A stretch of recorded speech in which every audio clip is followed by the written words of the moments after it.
ఏపీలో లడ్డూ వివాదం నేపథ్యంలో రాజకీయ సమీకరణలు ఒక్కసారిగా మారిపోతున్నాయి. ఇప్పటి వరకు వైసీపీ విషయంలో కార్నర్ అయింది. తెలుగుదేశం కూటమి తొలుత ఆరోపణలు చేసింది, దానిని తిప్పికొట్టే ప్రయత్నం చేసింది వైసీపీ.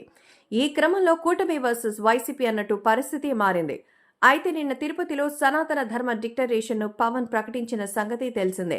వారాహి సభలో సనాతన ధర్మ పరిరక్షణ అనేది జాతీయ స్థాయిలో జరగాలని ఆకాంక్షించారు పవన్.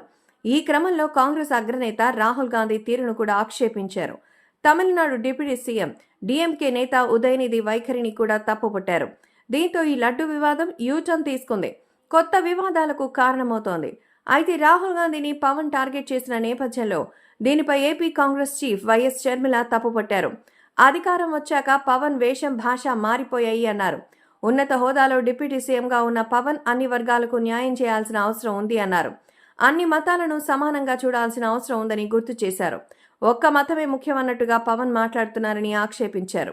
డిప్యూటీ సీఎంగా ఒక్క మతానికి చెందిన బట్టలు వేసుకుని డ్యూటీ చేస్తుంటే మిగతా మతాలకి అభద్రతా భావం కలగదా అని ప్రశ్నించారు. జనసేన సెక్యులర్ పార్టీ అనుకునే వారమని, కానీ ఇప్పుడు రైటిస్ట్ పార్టీ అని అర్థమవుతుందన్నారు. ఆర్ఎస్ఎస్ సిద్ధాంతాలను అనుసరిస్తున్నారని ప్రశ్నల వర్షం కురిపించారు షర్మిల.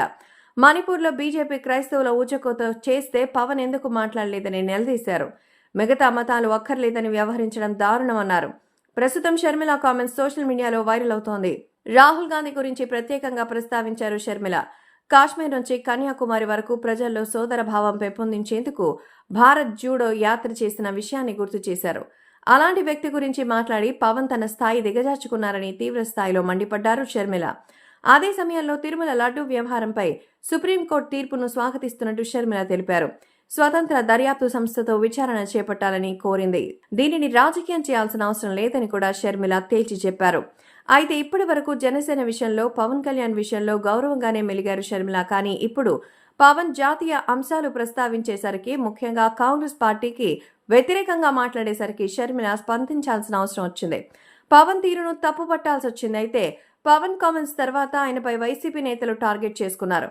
కానీ అంతకు మించి షర్మిల ఇప్పుడు గట్టిగానే విమర్శలు కురిపించారు. పవన్ కళ్యాణ్ ఏ విధంగా స్పందిస్తారో చూడాలి.